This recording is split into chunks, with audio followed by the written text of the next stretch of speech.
But here's Joe Rebo, a slip from Tutan, Rebo! A bolt from the blue! Joe Rebo!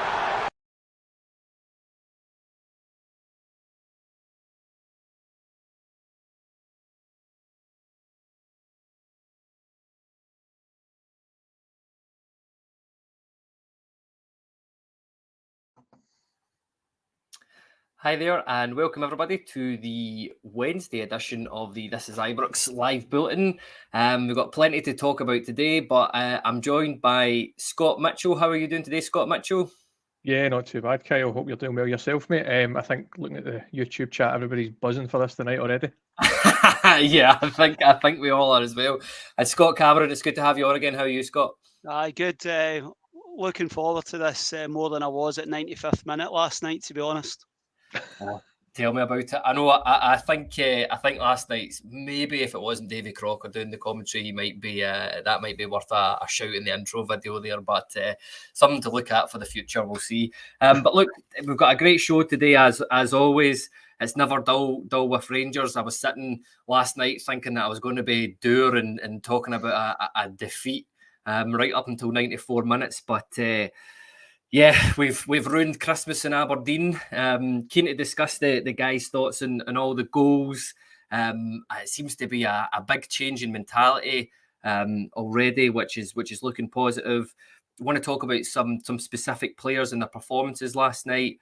Some interesting post-match comments I think came from Goldson in particular, and Mick Beale, who I know Scott Cameron and I, and we were having a wee chat before. His pressers have been superb, and I think this one was no different. I look ahead to the Ross County game on the 23rd of December, and maybe a wee look ahead to Motherwell if we get that far. But said everybody joining us, as per knows that I like to do a wee on this day. It's something a wee bit different, as we're saying happy birthday to Mr. Club Deck. So on this day in 1991, it took 17 months to build. £20 million later, Ibrox opened up the club deck in a 2-0 win v Dundee United. It increased the capacity of Ibrox by a further, I think it's either, I've read conflicting reports on this, it's 6,000 or 7,000, and added those kind of iconic glass stairwells to either side of the main stand.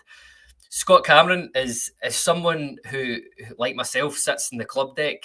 You want to just pay a wee sort of homage to it and what it means to you to sort of sit in the club deck? Well, to be honest, I've only been there maybe since the Gerrard season. I was sitting in the Copeland rear when it got built, so I never ever thought I'd end up sitting in the club deck. But it's a great view, a lot of good people sitting round about me. As I was sharing with you pre-match, as I've said before, I sell the half-time draw tickets at Ibrox. My first season, I was in the club deck.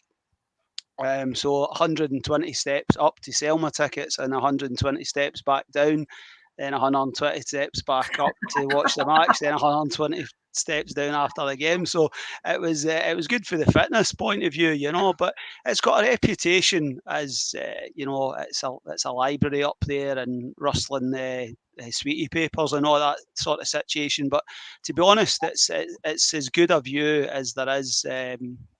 Depending on which area that you're obviously sitting, you know, I think I'm very fortunate.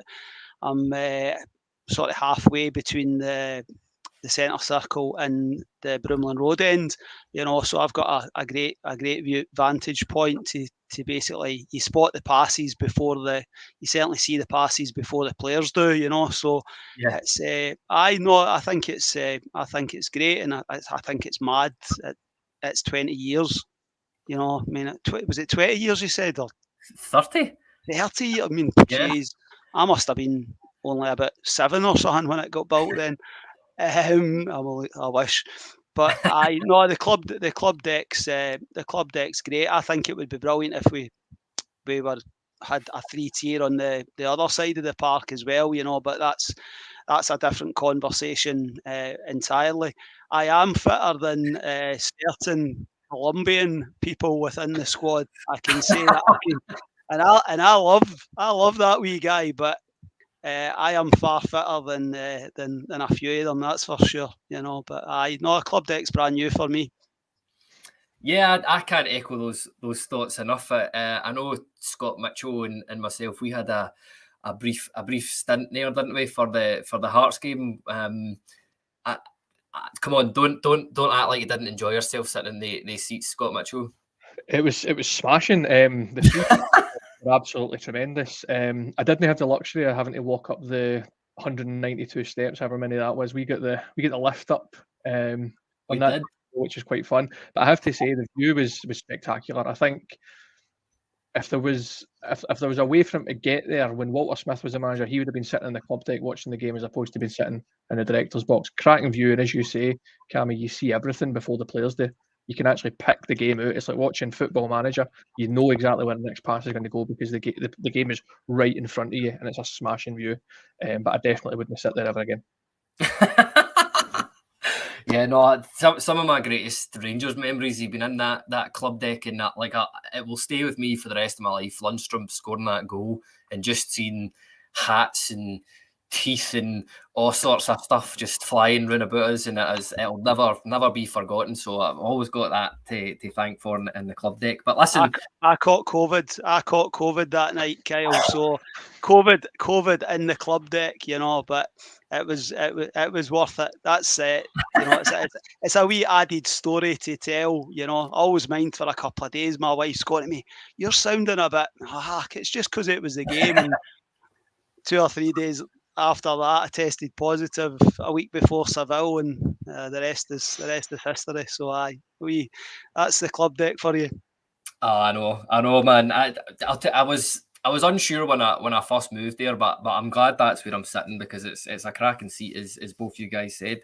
But look, we'll jump straight into it. We are all here to talk about one thing, and that was the magnificent victory over Aberdeen. Maybe not so much the performance, but let's jump straight into it. And I'll come to you first on this, Scott Mitchell. Let's talk about the first goal. It was Jack finds Morelos just inside the box. He was playing maybe a slightly different role last night out in that wide right. Maybe something we'll see going forward under the Beale system. And I thought it was a really, really good pick out from Morelos to find Sakala.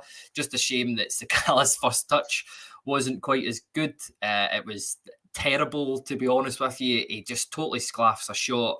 He gets really, really fortunate. The ball comes back at him, but he makes no doubt about the second attempt. And it turned out it was a really good finish right through the keeper's legs, Scott. Aye, smashing. Plays a 1-2 with Anthony Stewart, the Aberdeen captain. Bounces the ball right off him and then volleys it into the back of the net. Cracking finish for Sakala. But it's indicative of the sort of two types of player that he is. He can be a very good finisher, but as you saw with the first shot, there's times where he just scaffs at it and just he cannot get it on target. He cannot hit the ball cleanly. He's an enigma, I think is probably the right word for Fashion Sakala.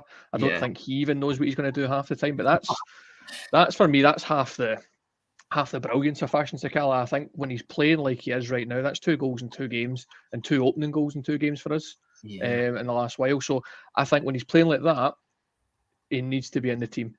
We need to keep him there. Morelos, I thought opening 20 minutes, as you say, set up the goal. I thought opening 20 minutes, Morelos was fine. Absolutely fine. It was after that, as Cammy alluded to earlier, just looked unfit. Didn't he look like the Morelos that we all know? He wasn't getting 1v1 with a lot of players. And he just seemed not much fit. Understandable. First game after a technical pre-season, I suppose, if you're going to call the World Cup that. But Morelos needs to do a whole lot better. But don't take it away from Fashion Sakala's opening goal. It was a very good goal.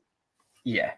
Despite the poor first touch, I totally agree with you. He took it well, and something will definitely come on later in the podcast is how important is Sakala going to be within Beale's system.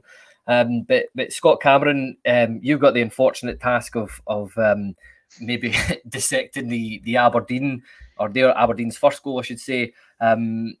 If I recollect correctly, it was Sakala with a poor touch in the middle of the pitch. Sands had a sort of swing at it, and it went to the guy, and he's got no choice but to bring their forward down. And then I keep, is it Duke, this guy's name is? I can never remember how to say it properly. Great hit, great free kick in the end. But I've seen some serious question marks over McGregor.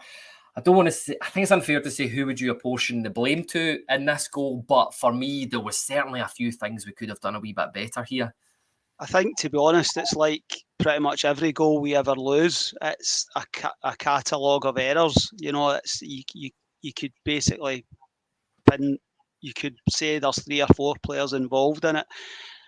Fast forward to the free kick. I think I'm not a goalkeeper by any stretch of the imagination, but I think his positioning left a bit to be desired. I thought he was effectively hiding behind the wall, and he's taken a step and just couldn't. You know, I think Griggsy should be doing better with that. To be honest with you, right on half time. You know, I mean, it's brutal. You know, I mean, we had played really well for the first 15, 20 minutes, fell out of it, lost a bit of control.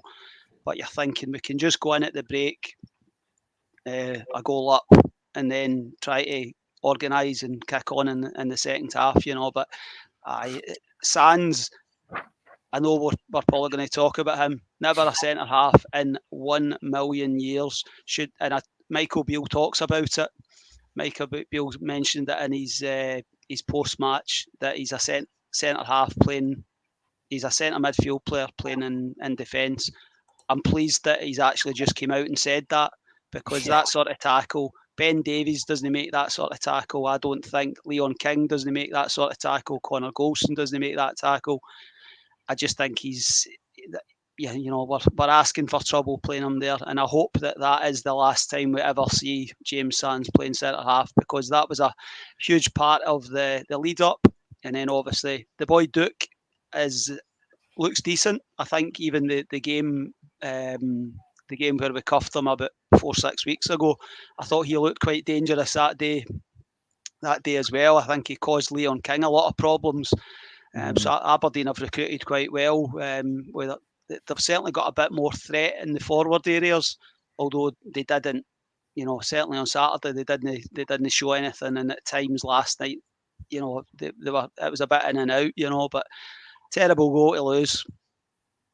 Yeah, listen, going a bit off topic here, but I'll come to you on this, Scott Mitchell. The guy Duke, is somebody that we should be looking at in January potentially, do you think? I mean, I don't see why no. He just looks like a sort of player that's got a bit of mischief about him. He's one of these players that you can never really tell what he's going to do next. Free kick was a tremendous hit, absolutely brilliant hit. McGregor, I think, should do better in saving it, but it's a great hit. Should we look at him in January? I mean, he's a good 6 months, mate. Let's be honest. I mean, we need to see players over a concerted period before making a decision. I don't want another Scott Wright on our hands, signing players for Aberdeen and then they're no turning up or no being what we need. There we go. Rangers loyalists has answered the question. Next. Yep. Yeah, I think that's fair enough. It's just because I've been really struggling to pick out players from the league that we should be signing. Now, I'm not saying that we should only be signing players from the SPFL, but there's normally like a couple of standouts, and just to me, there's not really been anybody for a wee while, and especially, you know, some of the criticism that Morelos has faced in the last 2 games. Is he a potential replacement for him? Probably not. I can already tell by the 2 of your faces that's an absolute no. So you know, he couldn't do much worse. Let's be honest, Kyle. He couldn't do much worse than Morelos, and you know he gave us a torrid time yesterday. We'll go on to Tav and why Tav might have struggled in yesterday's game, but Duke, I think, did enough to be considered. That we'll put it that way. Yeah, it'll be on a list somewhere in Ibrox, won't it? No comment on what type of list that is before you say anything. Right, and Scott Cameron, I'll come to you for this one in terms of the second goal as well that Aberdeen scored, unfortunately. What were your thoughts on this goal? Was it just a good hit, and again we couldn't really do anything about it, or do you think that, and I'd hate to pick him out again, but do you think that Sands and potentially Ryan Jack could be doing a wee bit better here? Very similar to the first goal. There's, you know, I'm not a great one for pinning blame on one individual, but there's 2 or 3 outfield players could have done better in the lead up to it. Sands then puts it out to the edge of the box. Nice hit by the boy. Looks a good player. I think he's on loan from Liverpool. Liverpool are getting getting good minutes for the kid. He'll probably go down south and he'll make a decent career for himself. But I thought it was a nice finish. Again, is there a question mark over the goalkeeper? It's came a long way, and I think an Alan McGregor at the top of his form, I think, saves that, in my opinion. Nice hit, but another avoidable goal. I just think that last night was a story of individual mistakes. We made basic mistakes all throughout the team. Goalkeeper, right back, left back, centre half, centre midfield player up front. If that's why it was such a struggle, because we couldn't do the basics. Yeah, that's it exactly.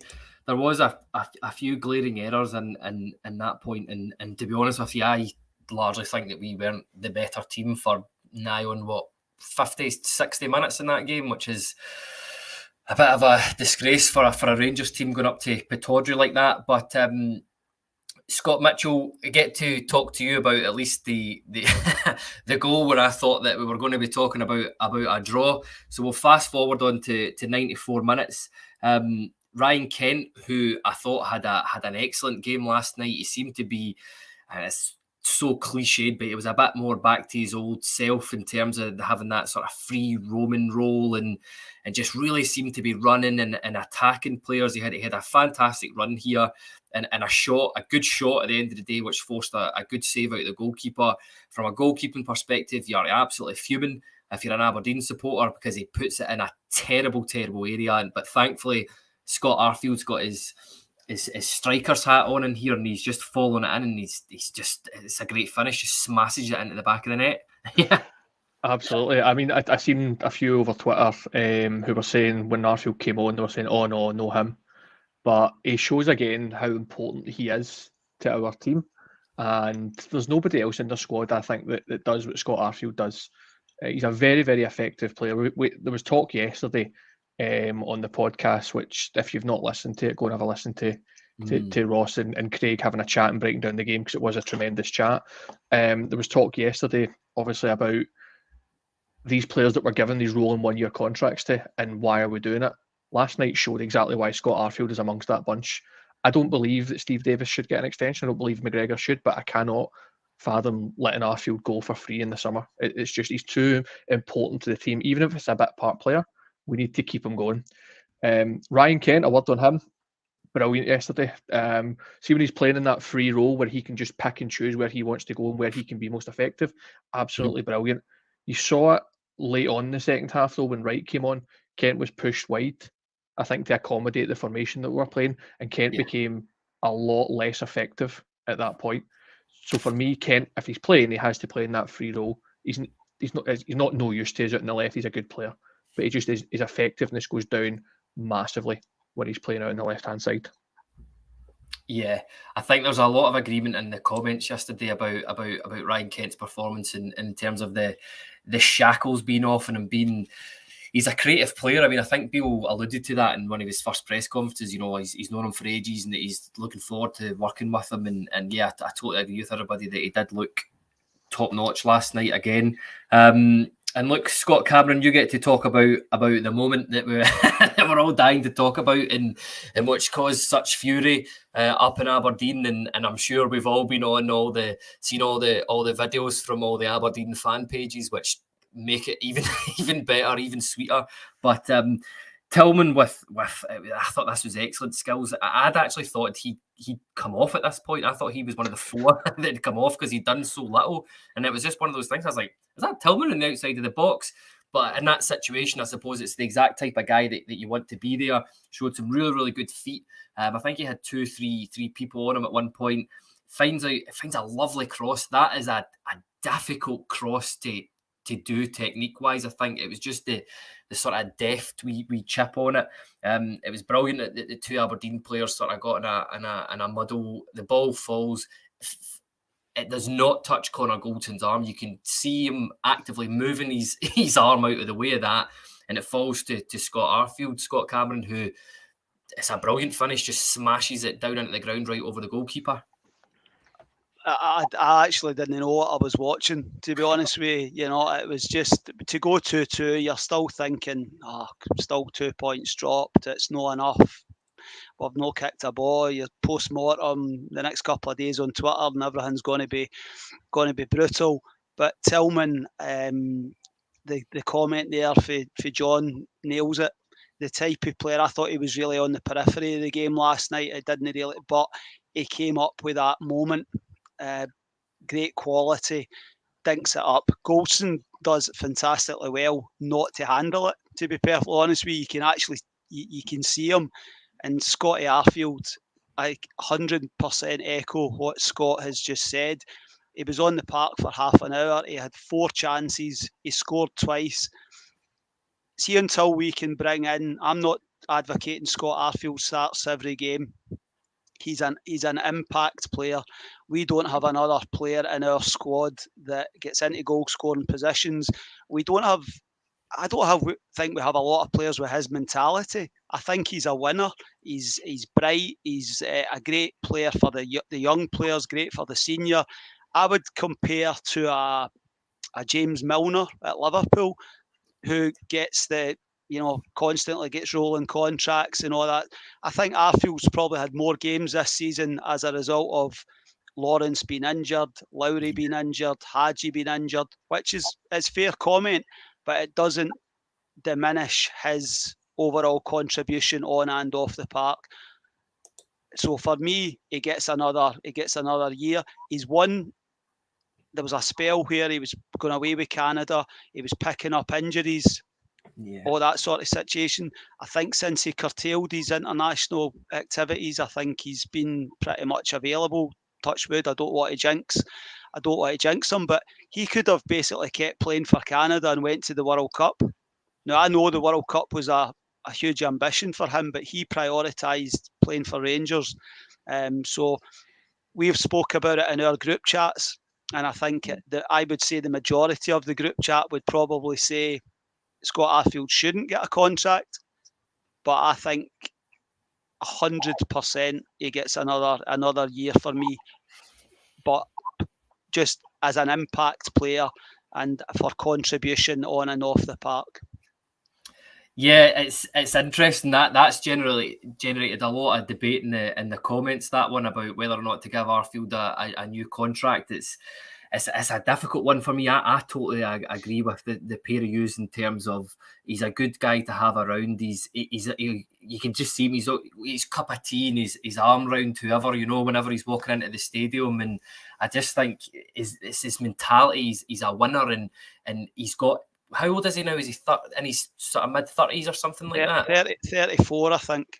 34. See, I perhaps thought he was maybe a wee bit older than that. That for me sways it a bit. I would keep him at the club, but I think the main factor in that will be the fact that he counts as one of our Scottish grown talents, and that's something that the manager has alluded to in previous press conferences, which I would keep him round about, but maybe ask me that again in a few weeks. See the other thing, Kel, see the fact that it's Scotty Arfield's scored 2 goals.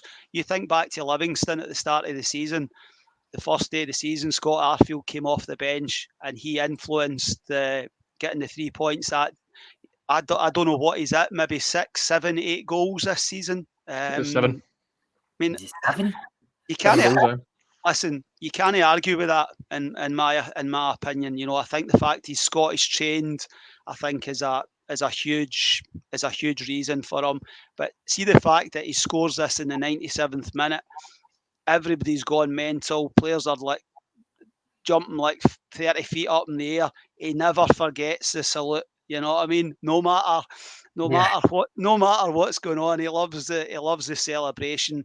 I just love his attitude. I love his swagger. I love his personality. I am a Scott Arfield fanboy, but I was delighted for him. Yeah, totally agree. But I'm thinking that the reason Canada didn't win the World Cup is because Scott Arfield wasn't in their squad. You heard it here first. That's a This Is Ibrox exclusive. 100%. There we go. Look, Scott Mitchell, I'll come to you in the next point. I thought that a couple of the comments in the post matches, where interviews and stuff like that, were quite interesting. I'm going to start on Connor Goldson.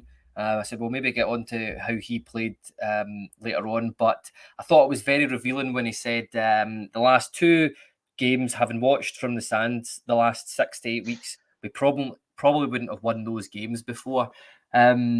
Now, I'm not saying that this is a go at Van Bronckhorst or anything like that, but do you know, it's very telling already that there seems to be a bit of a mentality change, an attitude shift, or do you think he's talking about other things as well? Basically, what do you think Goldson sort of means by that? As a comment in isolation, it's all it says is that the team is now stronger, more determined, grittier, able to kind of dig in and fight, but it's not a comment in isolation. There's been a lot of comments since Gio's departure around about the club from different people, from Ross Wilson to Michael Beale to Connor Goldson's one there, all saying the same sort of thing. Like there's a change in mentality at the club. No disrespect was meant for what Goldson said yesterday, but Gio had to set up a different way. We weren't getting in teams' faces. There was a lack of a press that's very noticeable since Beale's come in, that the press is back. We were a team that tried to play our way, and we really didn't get in other teams' faces. Now we're seeing that Beale's come in. We're seeing this, we call it gegenpressing now, don't you? The football manager talk, that's what we need to call it these days. Now you're seeing this high pressing, high pace, a lot of determination, lots of tackles, men grouping on one individual player. So we're seeing that now. Goldson's right in what he's saying, and no disrespect is going out to Gio, but it's just a completely different style, tactical setup, and it's paying dividends so far. But we really, really, really need to curb these defensive errors. 3-2 in 2 games in a row. 3-2 in 2 games in a row? Aye. Just isn't acceptable at Rangers. So there's a long way to go, but it's a great first step on Michael Beale's managerial journey with us. Yeah, I totally get what he means though, because he wasn't being disrespectful, and you know, you could see a few people on Twitter and other social medias and newspaper outlets and that maybe trying to make something of it, but it's just that the new manager's been brought in. Like, it's a lot of these guys trust in Beale already. Like, that's something that you don't often get at a club when a manager comes in, that the familiarity between the players and the guy who's coming in as manager. So it's good to see that, well, seemingly that they've already all bought into it. Look, Cammy, God, I've done it again. It's because I keep reading the blinking thing. Scott Cameron, there's,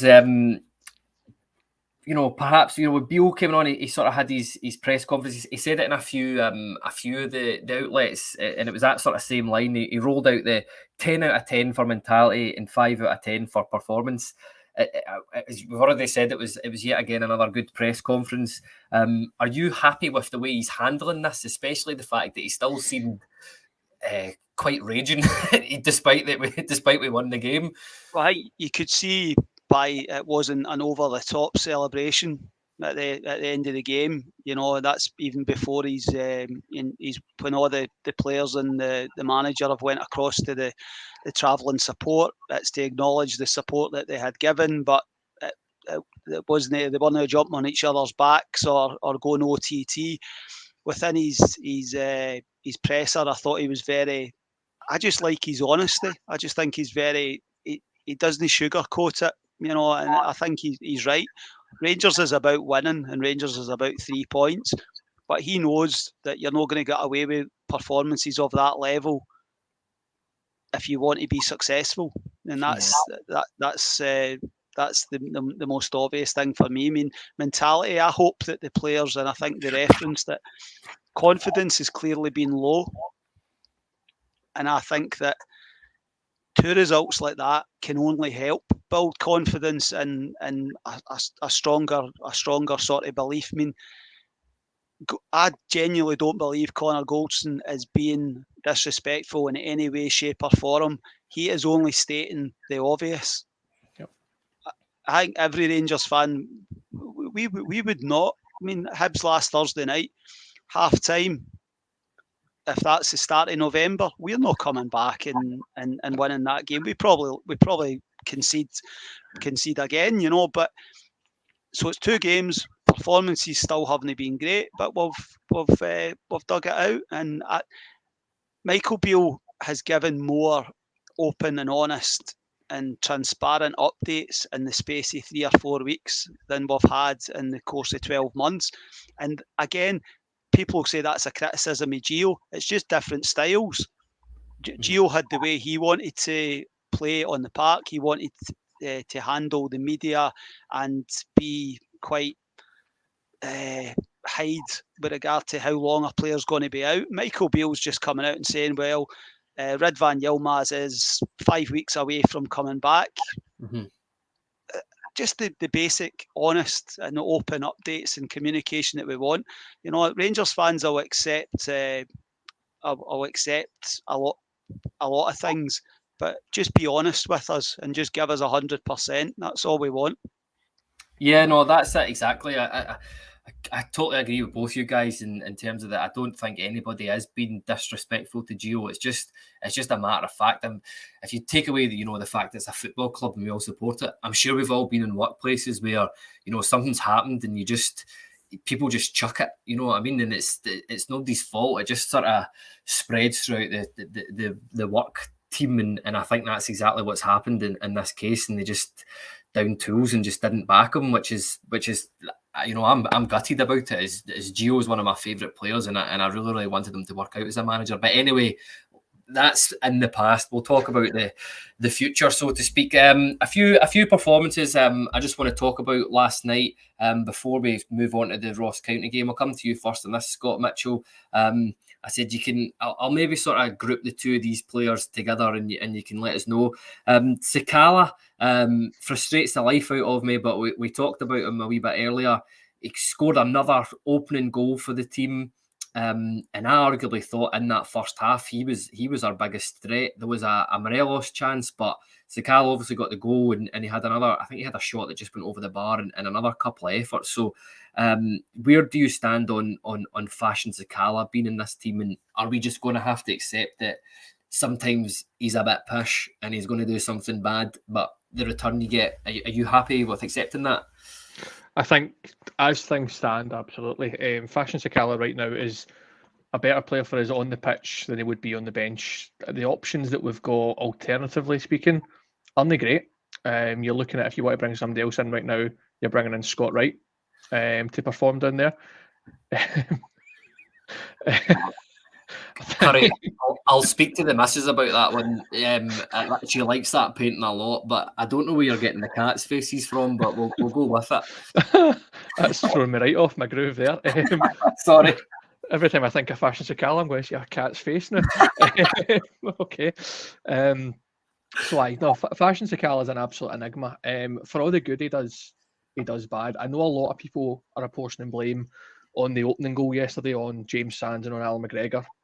But Fashion Sakala creates that opening goal for Aberdeen. He's the one holding the ball far too deep, trying to hold it up. Aberdeen just whisk in, take the ball away from him, and they're straight on to James Sands. Sands makes another error, absolutely fine, and then another error after that, okay. And then McGregor makes another error in the goal, but Fashion Sakala starts it off. And sometimes you need to take it back and look at what's caused the error. The error's leading to the goal. And for me, Fashion Sakala needs to, if he's going to play, just get the fuck up the pitch. Don't come back. Stay away from the defence, and you'll do less damage. There was a game earlier in the season, or it might have been last season. That it's no coming to me which game it is. But Fashion Sakala's back in the left back area, and he passes the ball to nobody, and the team go up. And I think they scored. I can't remember who it was. I've tried to the South game. It is the Queen of the South game. It absolutely is. I've consigned that to the back of my memory. I don't even want to think about it anymore. Gio's reign, bar European campaigns and the Scottish Cup campaign, is dead to me. Without being disrespectful, but no, Fashion Sakala for me, yes, he's a player that should be starting as things stand. We're going to go on to it in a minute, obviously, and talk about Ross County lineup, etc. But for me, it's going to be Sakala and Cholak.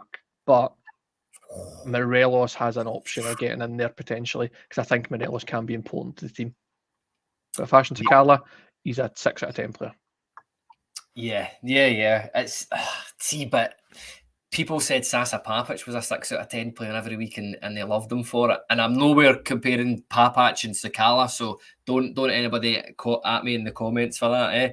But I know, so I feel quite mad at that now, to be honest with you. Scott Cameron, the next player I want to talk about, Malik Tillman, did absolutely hee-haw for most of that game. I thought was atrocious at parts. With some of the passing was so bad at times. It was good. I think he had at least, was it 3-4 passes that just went straight out the pitch. But there he was, 96, 97 minutes. It was ultimately him that got us that goal from his cross in the end. Where do you stand on a player like Tillman? I think this is his first full season. Well, we're only halfway through. You know, I mean, he's only 19. You know, I'm not giving him a pass because he's 19, but we have to realise he's came from an environment used to playing in Germany, coming to play in the I can't even think of a kind name to describe the SPFL, to be honest with you, you know. But he stays on the park because he is capable of doing what he did. You know, that's why Michael Beale kept him on the park. You know, would you like to see him more involved? Would you like? Of course you would. But I think sometimes you're going to have to take the sort of rough with the smooth with these guys. I still think that Malik Tillman will be a better Rangers player when he's got better players around about him in the middle of the park. You know, and that's a whole podcast in itself, discussing the fact that we need to sign a number 6 and a number 8. But I think better players. I think Tom Lawrence as one of the middle of the park players with Malik Tillman, I think will help. I think he will just benefit from better players. Doug Meat is probably pretty good. I think he's one of these players. He'll frustrate you, but on the flip side, he's, you know, I mean, he's assisted the goal against Hibs last week. You know, he's assisted last night. You know, and I think for us to be successful over the next few months, Michael Beale, I think he likes him. You know, and I think he's basically made that very, very clear. But he's a frustrating player, but a match winner, the type of guy that can get the goal or create the chance, and that's what happened last night. And on fashion, 12 to 15 goals he'll end the season with. I've no doubt at all about that. You know, has got a touch like Gordon Jury. For those of that sort of vintage, you don't know. Probably a cross between Gordon Jury and Ted McMinn. I think that's probably a decent comparison. A decent comparison for him, you know. But you can't have perfect footballers. You can't always. They wouldn't be perfect footballers if playing in Scotland in the Doug Meat League, you know. So I think we have to sometimes have players that are a bit unpredictable, and I think there's 2 players that are unpredictable but can win you games. And for us to be successful, that's what we need. Yeah, I think that was an excellent comment there that Teddy Bears put into the chat. I could see your head nodding there, Scott Mitchell, at that one. That Tillman is a Rolls Royce, but the engine is a Corsa. I totally agree with that. I think that's a really good way of putting it. And the fact that, was it Beale's press conferences? I think it was the press conferences before the Aberdeen game. He said that this is a league where we don't get ready-made players. We are not going to get ready-made players. We look for guys like Tillman, and I've got this feeling that he's going to be hopefully at the end of the day, an absolute steal for £5-6 million. See if I can just on Tillman, right? We all said this all about Joe Aribo in his first season with us, and look what the player Joe Aribo turned it to be. For me, Malik Tillman and Joe Aribo are very, very similar in how they've started their Rangers careers, and I can only hope that Tillman reaches Aribo levels, if not better. But I think there's definitely a player in there. And if you combine him and the player we were talking about before, Fashion Sakala, if you give him Fashion Sakala's Lamborghini engine and put it in the Rolls Royce, what a player you've got right there. Yeah, it's a shame that technology doesn't exist quite yet, but maybe one day we'll get there. Yeah, look, the next player, Scott Mitchell, I'll stick with you on this, is Connor Goldson. Just maybe a word on him last night and maybe how I don't think he had the best performance. You could clearly tell that he had only had 2 training sessions or whatever it was before he was in that game, and he did look a bit stiff at points, but he brings a lot more to that on the field, doesn't he, in terms of just getting people to, corralling people and being a leader in the pitch, and the fact that we saw him so far up the box for a centre half in 97 minutes as well. No, exactly. He grew into the game as it went on. I think we all saw that. Aberdeen's chances for about 60, 70 minutes almost started dying down a wee bit. We started settling ourselves into the game. But I was saying in our chat that about 5 minutes into the game that Sands was doing all of Golson's running at that point. You could see Golson wasn't going and covering and picking up balls that had been flung in behind. He was leaving it all to Sands. It's hard to criticise Goldson because, as we say, we all knew that he tried to get himself back for the Hibs game. We've all heard the comments now that as soon as he heard Leon King wasn't available, he said, "I'm playing in that game." So his mentality is top notch as a pro.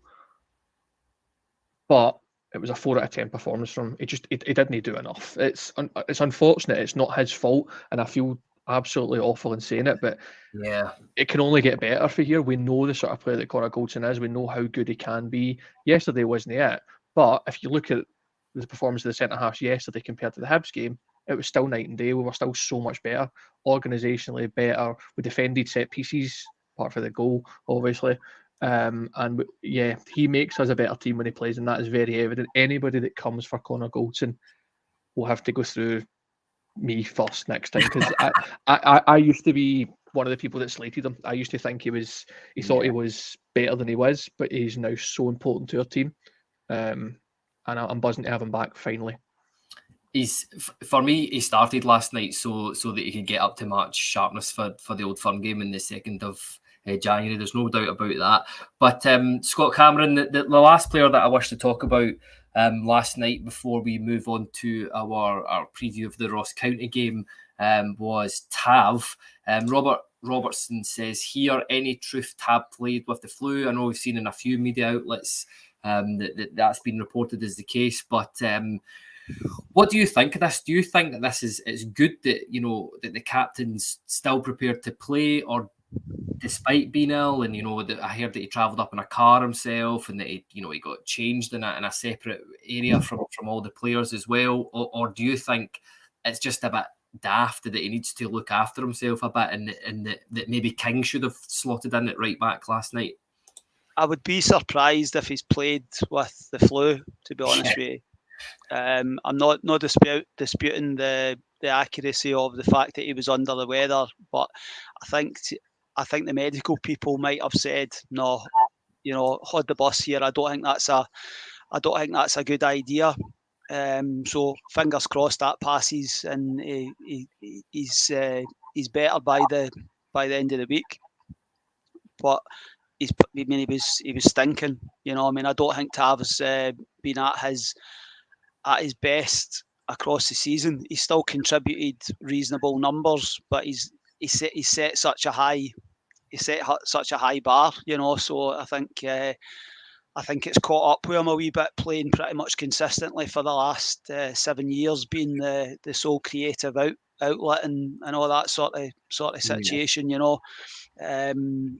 I don't believe he played with the flu. I think he was under the weather, cold, whatever you want to call it. But hopefully a couple of days rest and he'll be fine, because he's still the right back for me, But if there was any risk to his health, I think he shouldn't have played. But I don't believe that we have people employed with the club that would have taken any risks. I don't believe that he would have had the final decision on that.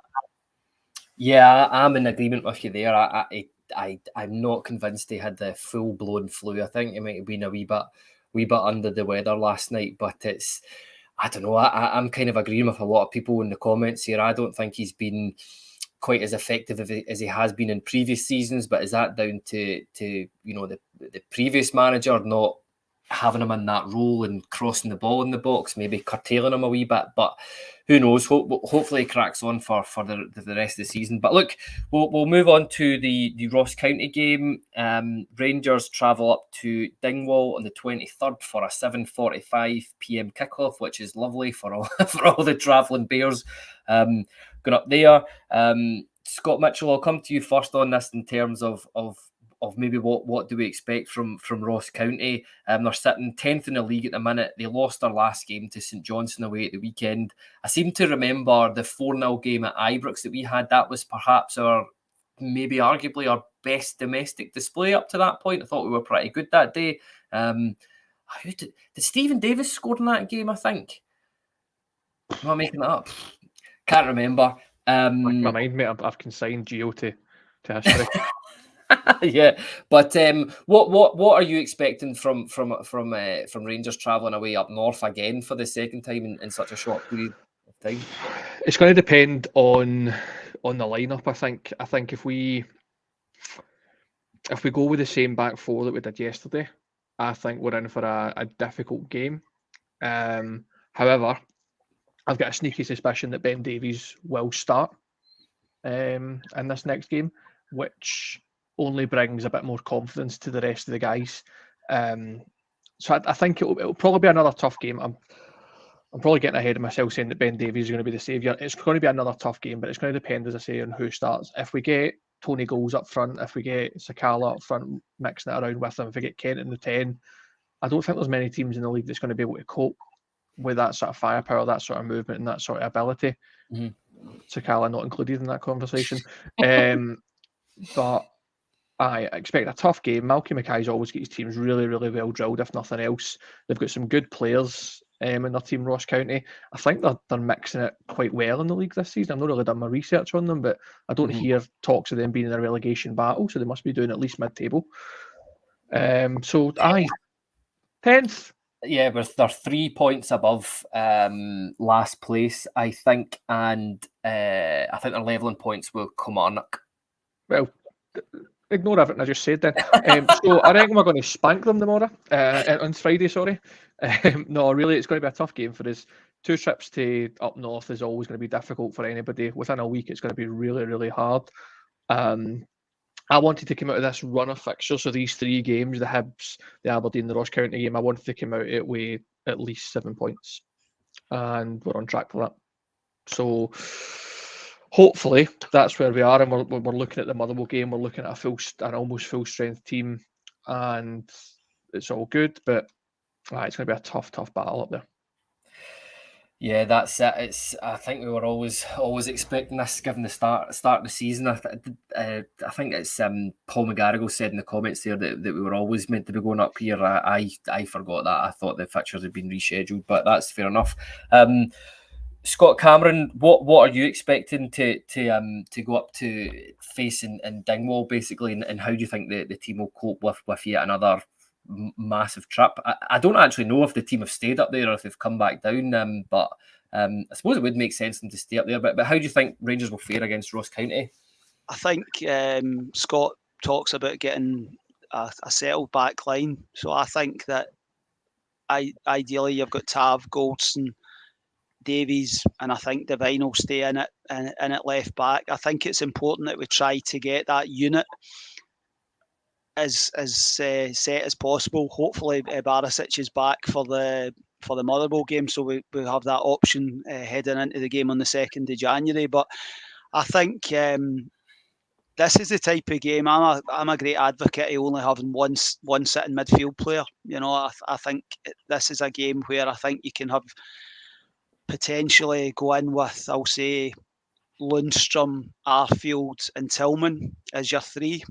Because I think you'll dominate 65-70% of the ball.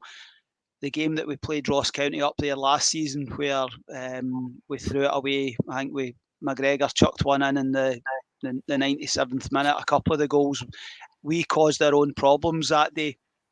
So I think the most important thing is we win the game. But I think if we don't make stupid individual stupid mistakes to give goals away, I think we'll be fine. You know, up front, I think it'll be interesting. I think Zakal has 2 and 2, so it'll be interesting if he drops him out, because I know that he only got limited minutes in the pre-season, and then he came off early against Hibs. So I think there's potentially fitness issues there with Sakala that they're looking at. So I don't know if that'll be an option. But if Čolak is available, I would like to see Čolak and Morelos. But again, it's a bit of horses for courses. It's 2 games in quick fashion, and then you've obviously got the Motherwell game. So I think you might find Kent will be the constant over the next 2 or 3 games, whereas I think the other ones you'll see a bit of mixing and matching. But I think Morelos needs games, to be honest with you. I think the more minutes he can get in his legs, the better, and hopefully get some into a better physical condition. Yes. Scott Mitchell, Caroline says here that saw an interview with Michael Beale today, said there'll be a few new faces in the team. There's a name that's cropping up a few times here. Do you think we might see Alec Lowry playing in a game at Ross County? No. Right. I genuinely don't know. I think it's a difficult game to throw somebody into so early on in the manager's tenure. I'd like to see it. I wanted to see a lot of Lowry under Gio, but I don't see Lowry starting, unfortunately, at the weekend. I think Cammy, we'll call him. I think Cammy's right. We will probably see Kent continuing in that role, and I think there probably will be rotation in midfield, but I think you'll probably see Ryan Jack drop out and be replaced by Lundstrom, as opposed to, bringing in players like Alec Lowry. I think it's just a wee bit too soon. Beale's going with tried and trusted right now, players he knows from previous tenures at the club, and Alec Lowry just isn't that at the minute. Yeah, I'd maybe agree with you there. And I'll stick with you in this one, Scott Mitchell, as well. Who would you expect to see in that midfield as well? Are you expecting, I've seen a comment there, I can't quite remember who it's from, that no Jack Amara, please. Are you expecting to see maybe Lundstrom coming into that 3? Aye, so I think Ryan Jack needs to be heavily regulated in how much game time he gets over a week, doesn't he? So I think Jack's a certainty to drop out. Plus, his performance wasn't the greatest yesterday, if I'm totally honest. It might be, for me, it's the spectre of the occasion going to Aberdeen for him. He really struggles up there sometimes, but he played upwards of 70 minutes yesterday. I think he'll come out. Lundstrom, I expect to come in and start. Probably Kamara and Tillman will be the other 2 in the midfield for me, and then Kent doing his wee dance wherever he wants to be. Yeah, that's it exactly. And Scott Cameron, I always love asking you this question about the forward line. What do you think? Do you think we will see the return of Čolak in there, or do you think that he will stick? I've seen it a few times in the comments mentioned that people are maybe a bit worried that Beale Morelos is a Beale guy, and that he's going to be playing him a lot more and maybe have the blinders on a wee bit. But can you see him, our top goal scorer so far this season, coming back in? I think it's difficult to comment, obviously, prior to the presser. We don't know. He said earlier in the week that Čolak will be back for Friday. We just have to wait and see. If I was a betting man, I think it'll be the same front 3. I think it'll be Sakala, Morelos, and I think Čolak, if involved at all, will be off the bench. Maybe get an hour out of Sakala, and then you can try. Hopefully the game's done and dusted at that point on the 60-minute mark. You've got Čolak as your striker, and you've got Morelos. I mean, I thought for the first 20 minutes, I thought Morelos was picking up a lot of nice pockets, and he was linking really, really well. And I think Beale wants to have 2 scorers on the park, and I think you're just all the sound bites that he's given over recent weeks. You're hoping that he stays true to himself, because certainly I think going away to Ross County isn't the sort of place that you need more than one sitter. I think you middle of the park, you get Tillman, you get Arfield, you're getting bodies, making off the ball runs, plenty of goal threats. So it's one sitter, 5 attackers for me, and just smash the jobbers. Yeah, that's it. Here's somebody that's in the same camp as you, Scott Cameron. Jamie Crow says Morelos could be a month or 2 away from finding the best form of life. He's 25. I'm not quite sure. What's that? Aye, 25 stone. I'm not sure about that, but like if it happened, I don't think there'd be too many Rangers supporters complaining about it. Right, before we move on to the very, very last point, I just would like, I'll start with you, Scott Mitchell. Give us a wee score prediction away at Dingwall. 3-2. We're going to concede twice in a row, and then we're going to come back and win it in the last minute again. Yeah, and Scott Cameron, what's your thoughts on the score prediction? 4-1 Rangers. Oh, I'd take that. I agree with you, Scott Cameron. I think we will see a bit more of I don't know, a strong performance, a bit more of a convincing performance, given that I mean, it's no controversy saying that Ross County aren't on the same level as Aberdeen or Hibs. So hopefully we can see a wee bit of expressiveness and creativity from the team in there, and a few good goals to boot, because why not? We've already seen a good few goals under the Beale regime already. Got some guys coming here. Dougie 1872 says he thinks it'll be 3-0. John Weir's going for 3-1, and Tunnocks is going for 4-0.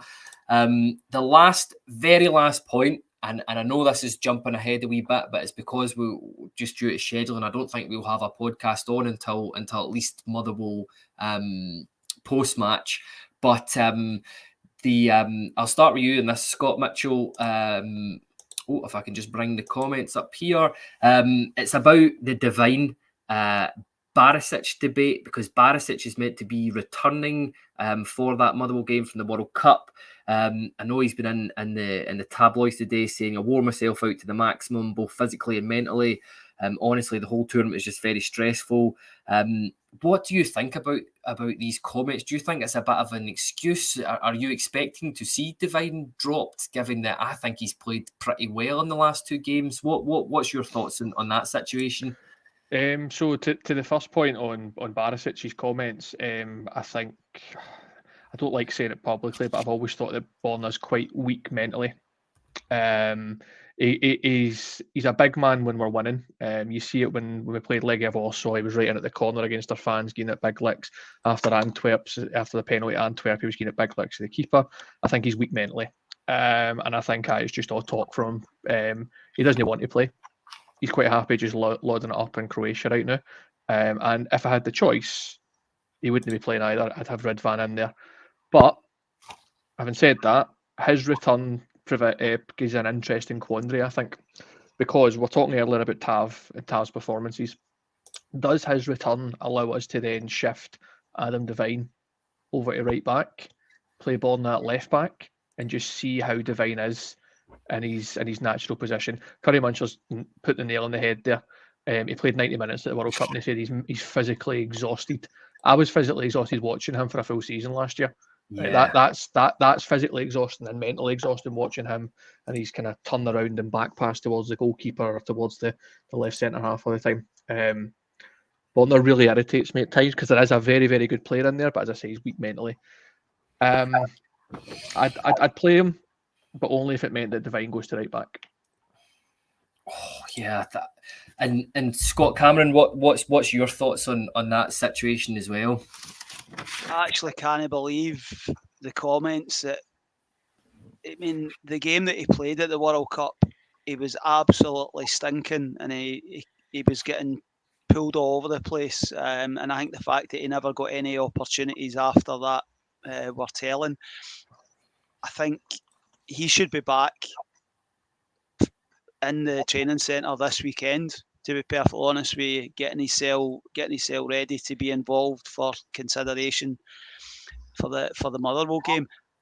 The one thing I do like is Devine's done fine, but I struggle with the fact that his left foot is for standing on, sort of thing. You know, I don't think it helps I don't think it helps us at all going forward. I would worry going in against them on the 2nd of January with Devine.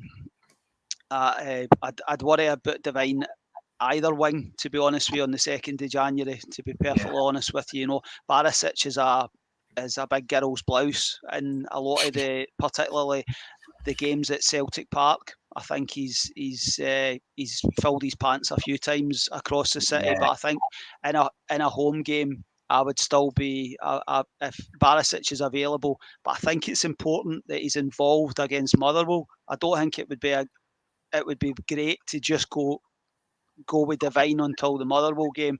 I think it's important Barisic gets minutes under his belt. Otherwise, I think it's very difficult to come back into an Old Firm game after effectively 6 or 7 weeks without any real football. Yes, it's a tough. On you go, Scott. I'd just like to retract my comments on Borna Barisic. Curry Muncher's reminded us who Borna Barisic's dad is, so I'd like to retract everything I said about him. Yeah, don't worry. I'll be erasing this part of the podcast out when it goes back on YouTube later on, just so that none of us are implicit in slagging Borna Barisic off. But yeah, I agree with both of you there. I think he has gone hiding, and it's what people are saying in the comments. That is embarrassing for a guy that played 90 minutes and basically got to watch a full World Cup from the side of the pitch. At times he does. You've seen him. I remember doing it against like Legia Warsaw when he was up and giving it all that to the supporters. But that's the only time I've done it. He's shat the bed too many times for me, and I think he is maybe a player that is perhaps looking at getting moved on. But yeah, it's a long. Can I just say, Kyle? I just hope that his dad's not watching this podcast. Yeah. Yeah, as I said, I'll be scrubbing this part from the live YouTube video on after that. But look, that just about wraps it up from This Is Ibrox here. I think that, as I said before, we will be back sometime, maybe post match in the Motherwell game, just due to scheduling. It's a busy time of year, but you never know, there might be a wee one or two things out. But I just want to say thanks to both Scots. Thanks, Scott Mitchell. Thank you. And thanks, Scott Cameron, for joining us today. No problem. It's been very enjoyable. Thanks, guys. It certainly has been a good one. And I just want to say, wishing everybody a happy Christmas and hope you all have a fantastic time. Hopefully Santa brings us 3 points in Dingwall and 3 points against Motherwell.